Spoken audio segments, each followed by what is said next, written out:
The horticulture never stops in my role as the host of Southern Gardening, and we've just published our first book, Southern Gardening All Year Long.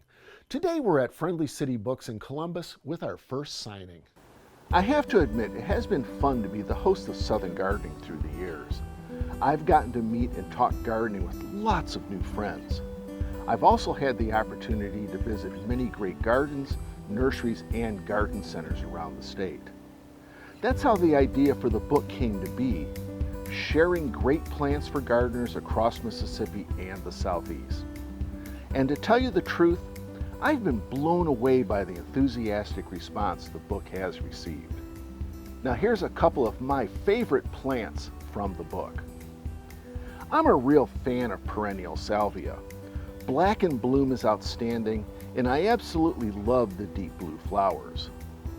Rock and Deep Purple displays richly colored dark purple flowers, and Rock and Blue Suede Shoes have crisp, bright indigo blue flowers.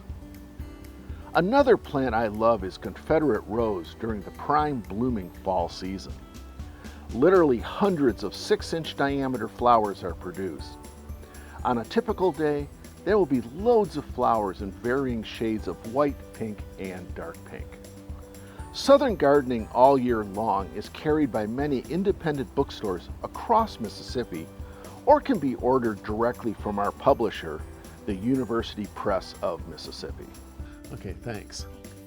Southern Gardening All Year Long is gorgeous, encouraging, and it's like chatting with me across the back fence. I'm MSU Extension Horticulture Specialist Gary Bachman, and we'll see you next time on Southern Gardening.